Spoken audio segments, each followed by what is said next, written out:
Bienvenue dans cette édition de Première Classe TV, une édition spéciale aviation d'affaires suite au salon EBACE de Genève avec un focus sur Bombardier et son EcoJet et Cessna et son Ascent. L'aviation du futur, c'est tout de suite et c'est maintenant sur Première Classe TV.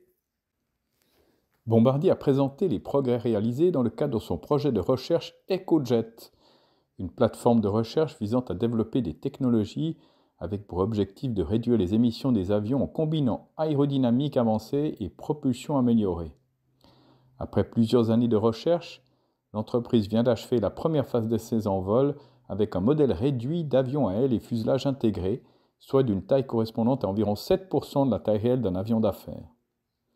Bombardier s'appuie maintenant sur les importantes connaissances que l'avionneur a acquis pour s'engager dans une deuxième phase d'essais en vol sur un modèle 2 fois plus gros qui a effectué son premier vol l'an dernier pour ouvrir la voie à cette prochaine campagne d'essais.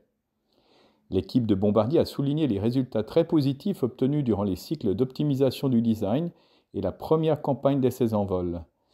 Ils incluaient notamment le déploiement d'une plateforme de gestion du cycle de vie de produits de dernière génération, la confirmation d'une capacité de modélisation d'ailes transsoniques de 6e génération et la démonstration d'une nouvelle architecture de contrôle d'un avion.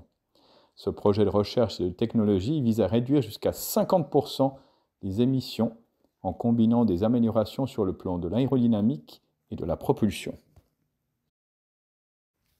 Textron Aviation a présenté son dernier né, le nouveau jet d'affaires Cessna Citation de la série légendaire 560 XL, le Cessna Citation Ascent, lors du salon EBACE.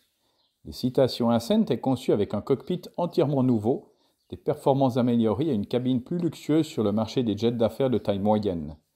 Actuellement en cours de développement, l'avion devrait entrer en service en 2025. Les objectifs de performance préliminaires sont une autonomie pour 4 passagers de 3500 km en régime de croisière à grande vitesse, avec une autonomie maximale estimée à 3900 km, une vitesse de croisière de 820 km/h et la capacité de monter directement à 13 500 mètres.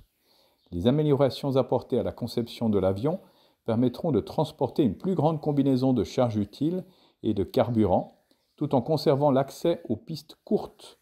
Avec 4 passagers en vitesse de croisière, des voyages tels que London City-Athènes, Helsinki-Porto ou La Mole-Prague seront possibles. L'avion sera doté d'un plancher plat qui offrira aux passagers un nouvel espace généreux pour les jambes et une plus grande flexibilité. L'avion dispose d'une configuration standard de 9 passagers et d'une capacité maximale pour 12 passagers. C'est ainsi que se termine cette édition de Première Classe TV. N'oubliez pas de cliquer sur j'aime, de vous abonner, de partager ces vidéos. Nous nous retrouvons la semaine prochaine avec un avion aux ailes révolutionnaires. D'ici là, bon vol à tous!